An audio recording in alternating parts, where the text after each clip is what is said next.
Então, deixa eu partilhar a tela. Está todo mundo vendo? Sim, sim. Perfeito? Está ótimo. Obrigado. Então, a gente vai falar um pouquinho sobre ética e pesquisa com animais. É um tema bastante espinhoso, né? Que envolve algumas paixões.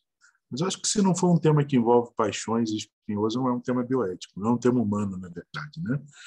Como humanos, nós temos que aprender a discutir e a conversar sobre os divergentes, né? E a gente tem que respeitar opiniões e tentar chegar a um consenso. Então, ética e pesquisa com animais, ela não é uma novidade, as questões que se relacionam aos nossos parceiros de planeta, né? Com quem dividimos o nosso planeta. Então, assim, 500 antes de Cristo, Pitágoras já afirmava que ter amabilidade com todas as criaturas não humanas era um dever do ser humano. Mesmo Hipócrates, né, vamos dizer assim, o pai da medicina, é o pai da medicina ocidental, né? Existem outros locais, os árabes consideram Avicena como o pai da medicina, né? Ele já pesquisava e relacionava aspectos de órgãos humanos doentes com os de animais com uma finalidade didática, para dar aulas em órgãos de animais doentes.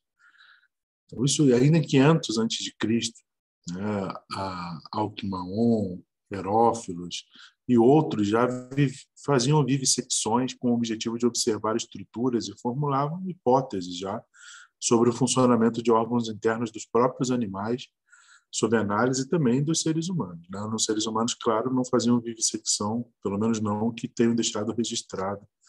Acho difícil que alguém registrasse se fizesse assim vivissecção. Mesmo em períodos mais modernos, assim, médicos que a gente já ouve falar, já tem referências mais próximas, né? Embora 200 depois de Cristo, Galeno, lá em Roma, fazia vivissecção também com animais já com objetivos experimentais. Havia ainda na antiguidade alguns questionamentos sobre a questão ética relacionada a essas pesquisas, mas no século XVII, o Ocidente de uma maneira mais intensa, mas depois com a expansão do Ocidente, o iluminismo, etc., esse pensamento ocidental, científico, vamos dizer assim, espalhou-se pelo mundo, muito baseado no pensamento cartesiano, né? A gente ouve falar sobre isso, nosso pensamento cartesiano, graças a René Descartes. E um dos grandes problemas, na minha opinião, desse filósofo e pensador, com grandes reflexões, mas aqui, para mim, deu uma escorregada, porque ele dizia que os processos de pensamento e sensibilidade faziam parte da alma. E, como na concepção dele os animais não tinham alma, não havia sequer a possibilidade de que eles sentissem dor. Ou seja, nós poderíamos fazer experimentos com eles sem problema algum. A primeira pesquisa que realmente utilizou animais e que foi com um cunho científico, como assim conhecemos, foi publicada por William Harvey. Todo mundo conhece o Harvey da questão da circulação sanguínea. Em 1638, ele publicou a sua obra e que ele publicou resultados de estudos de circulação sanguínea em 80 espécies diferentes. Ele fez experimentos com 80 espécimes de animais diferentes. Aqui, já em 1789, Jeremy Bentham, um filósofo inglês, toca para mim naquilo que é o cerne da questão da filosofia e da ética com relação à pesquisa com animais. Ele retoma, então, antes de Descartes, né, antes do aspecto cartesiano, ele retoma algumas ideias já existentes lá na Grécia Antiga, como Pitágoras, que a gente citou inicialmente, e ele lança uma base para uma posição que ainda hoje, né, desde 1789, ainda hoje, mais de 200 anos depois, caminhando para os 300 anos, a gente utiliza para a proteção dos animais. Bentham escreveu no seu livro que a questão relacionada à ética e pesquisa e a nossa ação para com os nossos irmãos animais, a questão é, ou não é, né? Podem eles raciocinar, ou seja, ter alma, etc., ou podem eles falar, articular o logos, mas a grande questão é, podem eles sofrer? Se nós respondemos que sim, eles podem, nós invertemos a pergunta: é ético proceder experimentos em quem pode sofrer? E isso, a gente vai falar um pouquinho mais para frente, também pode ser transferido para outras questões humanas, né? Porque a questão do raciocínio ou a questão da fala em seres humanos gravemente deficientes estão ausentes. Mas é lícito pesquisa, já que podem sofrer e sentir dor? Uma grande questão não é sobre a racionalidade dos animais, e sim se eles podem sofrer ou não. Para esse filósofo, eu particularmente me sinto inclinado a gostar muito dessa afirmação. Quando Charles Darwin, em 1859, publicou A Origem das Espécies, ali cientificamente se estabeleceu um pressuposto de vínculo. Vínculo na questão da evolução de uma espécie a outra, existente esse vínculo entre as diferentes espécies animais num único processo evolutivo. Dessa forma, Darwin possibilita a extrapolação de dados, já que, se não fosse comprovado que havia um vínculo entre as espécies, os dados de pesquisa realizados com uma espécie não poderiam ser automaticamente extrapolados para outra espécie. A partir da publicação da Origem das Espécies, a gente tem essa associação, esse vínculo entre todas as espécies, e aí há mais uma justificativa para o uso de animais em pesquisas. Claude Bernard, para quem gosta de neuro, já ouviu falar, né, da síndrome de Claude Bernard-Horner e várias outras pesquisas na área neurológica. Era um grande ídolo. Um dos maiores prazeres que eu tive foi estar no gabinete dele na Sorbonne, que é uma pessoa que eu admirava muito do ponto de vista neurológico, até conhecer, como toda pessoa, até conhecer um pouco mais da própria pessoa e não do personagem, da personagem. Às vezes a gente se decepciona um pouco, e uma das coisas que eu particularmente me decepcionei muito é na questão da pesquisa. Embora tenha, da pesquisa com animais, embora tenha alguns fundamentos do pensamento de Claude Bernard. Ele primava por inúmeros textos escritos de excelente qualidade sobre a ética com os pacientes e com o cuidado com os pacientes na época. Pacientes com transtornos psiquiátricos bastante negligenciados, ele era bastante atencioso com isso, muito atento com a ética humana, mas, entretanto, era completamente indiferente ao sofrimento dos animais de laboratório. Ele publicou um livro em 1865 em que ele justificava a utilização dos animais em pesquisas, alegando o seguinte, abre aspas para ele, devia ter posto entre aspas, né? Nós temos o direito de fazer experimentos animais e vivissecção? Perguntou. Eu penso que temos esse direito total e absolutamente. Seria estranho se reconhecêssemos o direito de usar os animais para serviços caseiros, para comida, e proibir o seu uso para a instrução em uma das ciências mais úteis para a humanidade. Nenhuma hesitação é possível. A ciência da vida pode ser estabelecida somente através de experimentos, e nós podemos salvar os seres vivos da morte somente após sacrificar outros. Experimentos devem ser feitos tanto no homem quanto nos animais. Penso que os médicos já fazem muitos experimentos perigosos no homem antes de estudá-los cuidadosamente nos animais. Eu não admito que seja moral testar remédios mais ou menos perigosos ou ativos em pacientes em hospitais, sem primeiro experimentá-los em cães. Eu provarei a seguir que os resultados obtidos em animais podem ser todos conclusivos para o homem quando nós sabemos como experimentar adequadamente. Sobretudo na questão dos cães, ele gostava muito de fazer experimentos.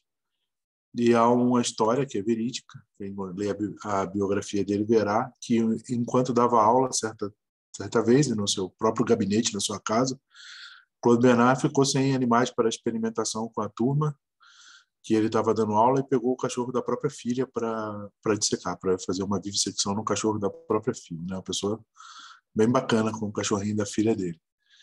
E toda ação no mundo tem uma reação, e às vezes provoca uma ação que não é tão qualificada, provoca boas ações. Né? A esposa dele foi a fundadora de uma das primeiras sociedades protetoras dos animais após esse evento da vivissecção do cachorrinho da própria filha. Então serviu para fomentar a defesa dos animais. A primeira lei, então, já que a gente falou das sociedades protetoras, né, a primeira lei que regulamenta o uso de animais em pesquisa foi proposta no Reino Unido, em 1876, mas ela aplicava-se somente para animais domésticos e animais de grande porte.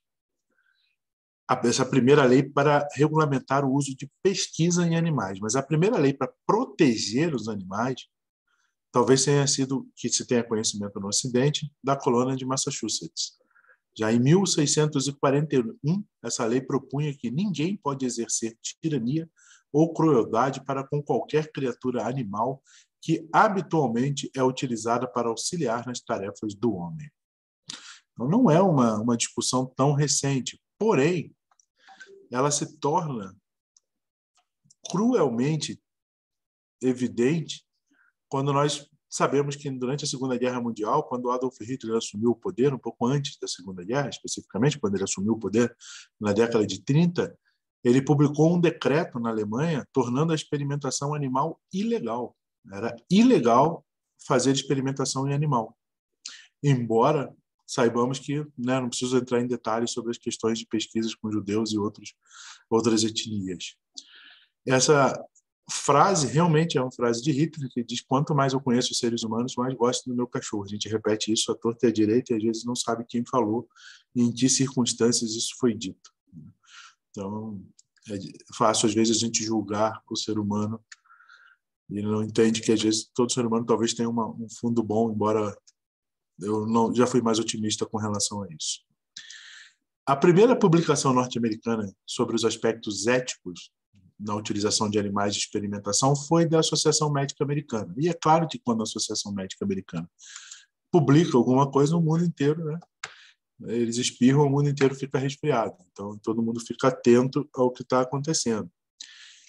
E disseram em 1909 que, devido ao seu alto impacto social benéfico, como o desenvolvimento de vacinas contra a raiva, tétano e difteria, as pesquisas em animais elas não deveriam ser questionadas.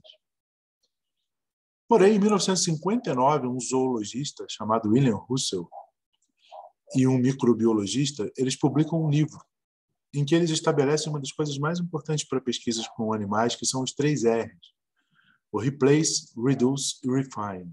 A gente vai falar um pouquinho sobre eles também. A gente está só fazendo um compilado histórico aqui dessa discussão que vai e vem ao longo dos séculos sobre a ética para com nossos queridos companheiros de planeta. Então, o ressurgimento desse debate sobre a utilização de animais em pesquisa, outras atividades, abatedouro, cosméticos, etc., é atribuído principalmente no nosso século passado para esse século ao professor Peter Singer. Quem nunca leu o livro dele, chamado Animal Liberation, recomendo que leia. É impactante pela descrição bem feita da utilização, principalmente de animais da indústria cosmética e de moda, e o relato das condições em que esses animais viviam e eram submetidos por essas indústrias. É um livro bastante contundente na defesa dos animais. E devido ao surgimento do livro do professor Singer, professor Peter Singer, que considera os animais tão sencientes quanto nós, e inclusive cria um termo que talvez vocês já tenham ouvido, chamado especismo, né? Ele faz uma analogia com o racismo, né? Quando o ser humano ainda não, né? Porque infelizmente hoje em dia ainda tem-se muito disso, de utilizar-se termos racistas numa pseudociência de superioridade de uma raça sobre a outra. Eu não gosto nem de falar raça, eu prefiro etnia, né? Raça somos humanos. Ele cria um termo especismo, né? Que nós julgamos os animais inferiores porque julgamos desde o nosso ponto de vista de humanos. Não há nada de superior nisso pelo uso racional. É bem radical o professor Singer. Mas não temos como negar que a sua pesquisa e a publicação do seu livro abalou algumas estruturas e esse debate foi tão intenso que ainda em 1975, né, na Declaração de Helsinki, na 29ª Assembleia Mundial dos Médicos, algumas recomendações foram feitas para que se tenha um cuidado especial na condução da pesquisa que possa afetar o meio ambiente e de que o bem-estar dos animais para a pesquisa deve ser respeitado. A Unesco, então, em 1978, em Bruxelas, na Declaração Universal dos Direitos dos Animais, reforça essas recomendações. O Brasil tem uma lei para isso. Uma lei de 2008, a gente bem depois, né, mas pelo menos houve, uma lei chamada Lei 11.794/08, conhecida como a Lei Sérgio Arouca, né, o deputado estadual, colega médico do Rio de Janeiro, que regulamenta a utilização dos animais em pesquisa. E diz lá nessa lei que existem algumas diretrizes mínimas, muito embasadas por essa Declaração Universal dos Direitos dos Animais. Diz que para que se faça pesquisa em animais, tem que se ter a definição de objetivos legítimos. Deve-se impor limites à dor e ao sofrimento dos animais. Deve-se ter uma fiscalização de instalações e dos procedimentos que serão feitos. Garantia de tratamento humanitário e responsabilidade pública sobre essa pesquisa e sobre o cumprimento dessas diretrizes mínimas. Essas diretrizes mínimas, elas partem de princípios que são orientadores para essa pesquisa. E que princípios éticos são orientadores para essas pesquisas?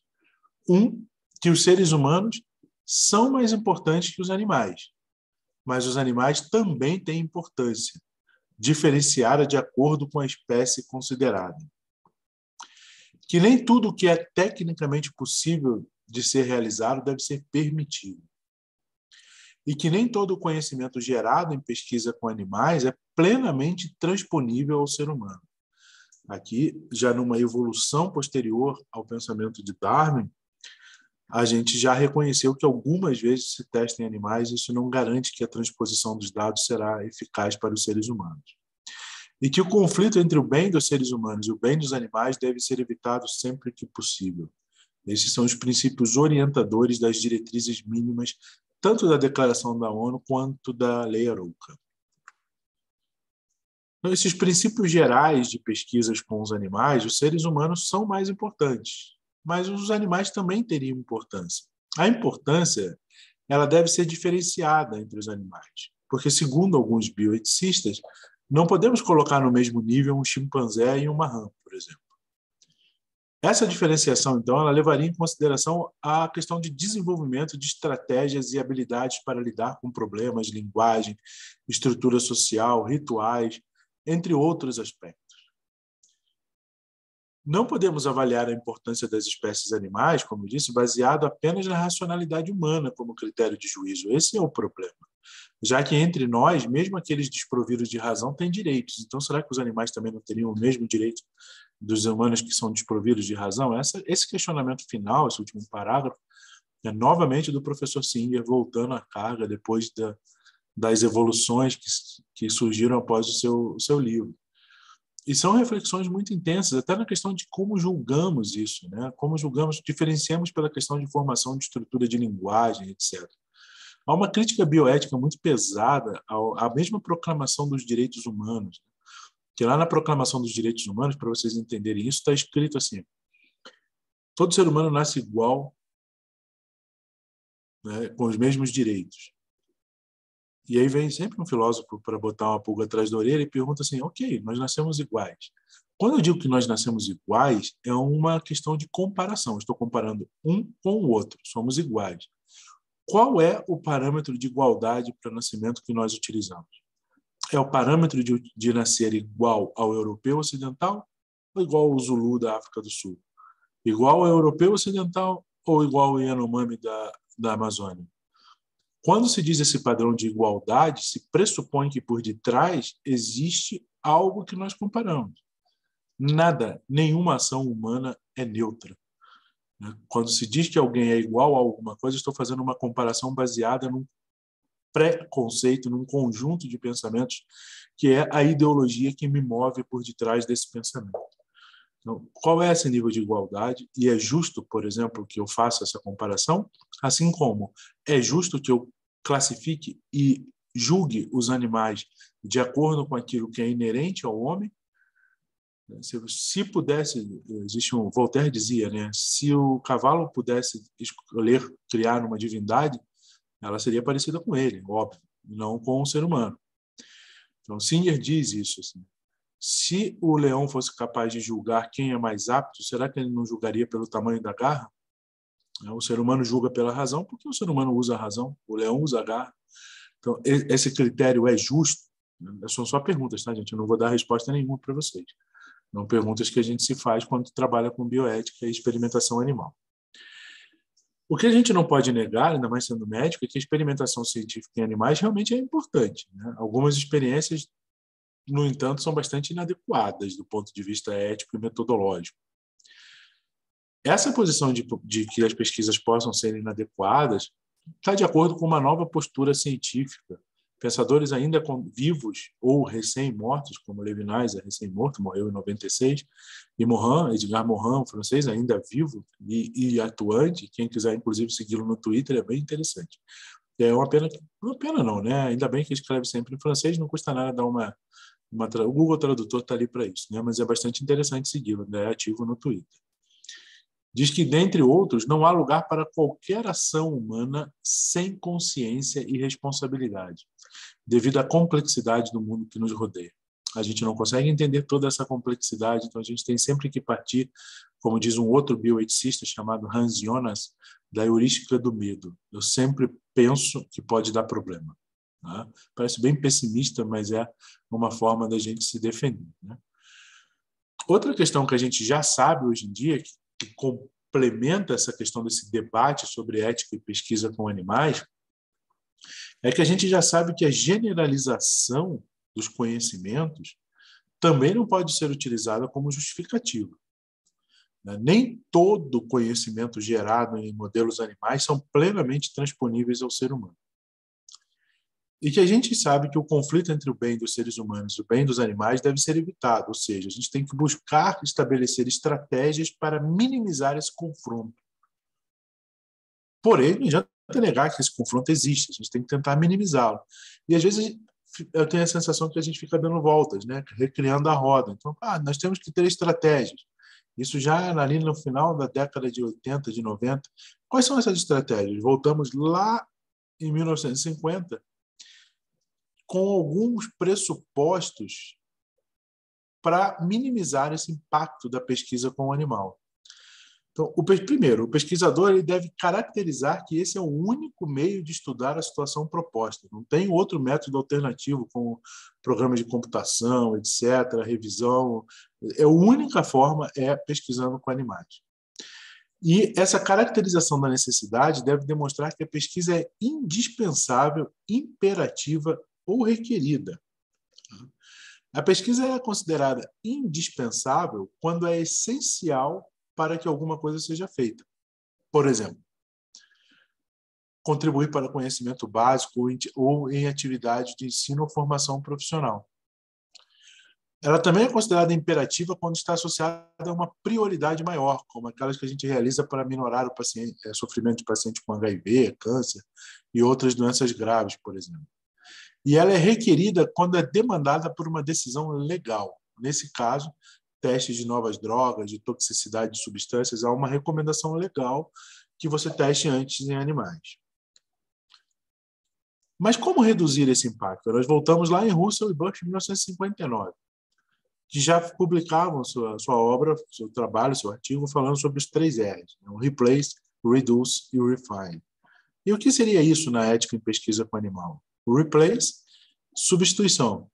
A substituição de animais por métodos e modelos alternativos, testes in vitro, modelos matemáticos, simulações por computador, tem sempre que ser estimulado. O animal só será utilizado em último caso. Reduce, quer dizer, redução de pesquisas científicas em animais mesmo, quanto menos a gente puder fazer, melhor. Isso tem questões éticas, de compaixão, de conservação ambiental, de natureza científica, econômica, política e até mesmo as requeridas por lei. Mas não só a redução do número de pesquisas, mas a redução dos animais que serão usados nessa pesquisa. Será que eu realmente necessito 1000 ratinhos de laboratório? Se eu fizesse 10 já seria suficiente. Então, reduzir o número de pesquisas e o número de animais envolvidos na pesquisa. Que é também a questão de refinar. Né? Refinar técnicas utilizadas, menos animais, mas também técnicas que minimizem o sofrimento de dor, que minimizem o sofrimento dos animais. Cuidados com analgesia, com asepsia, questões metodológicas, estatísticas, etc. Então, esses seriam os 3 R's, o grande mantra de quem trabalha com bioética e pesquisa com animais.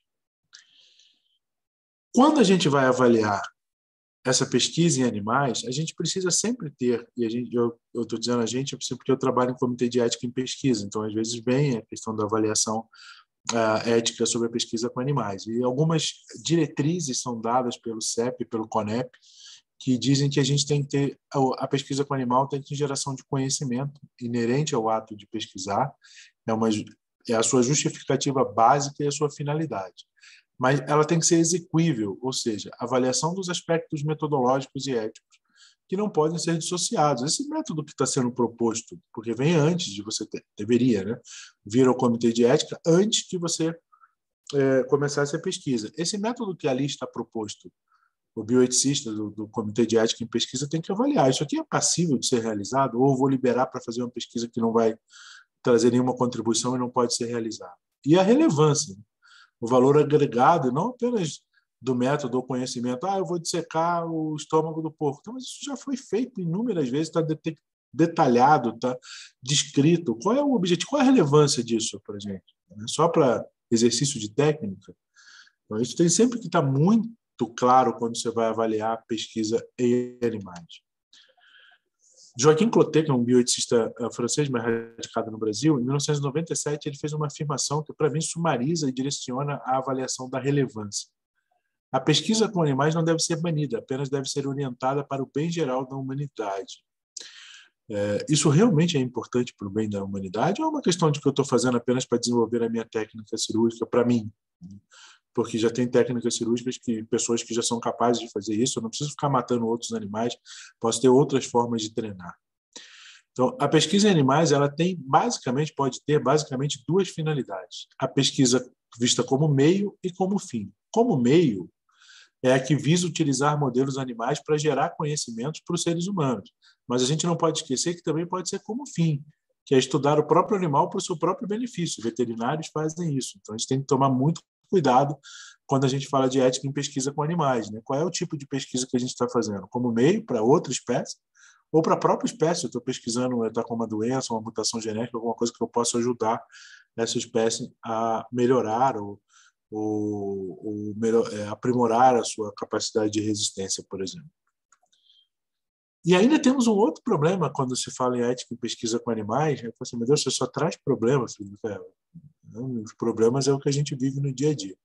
Ainda quando a gente fala em ética em pesquisa com animais silvestres, que exige, além de uma reflexão sobre a questão dos aspectos éticos da pesquisa, algumas considerações sobre legislações específicas de captura e manejo desses animais. A maior parte das legislações sobre pesquisa em animais refere-se apenas à utilização de animais vertebrados.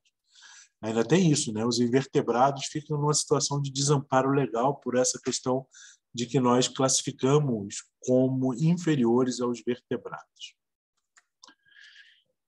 A própria questão de coleta de animais silvestres para estudo tem implicações éticas. A gente colhe para estudos que já foram feitos, para catalogação em uma área já estudada ou que tem um equilíbrio ecológico alterado.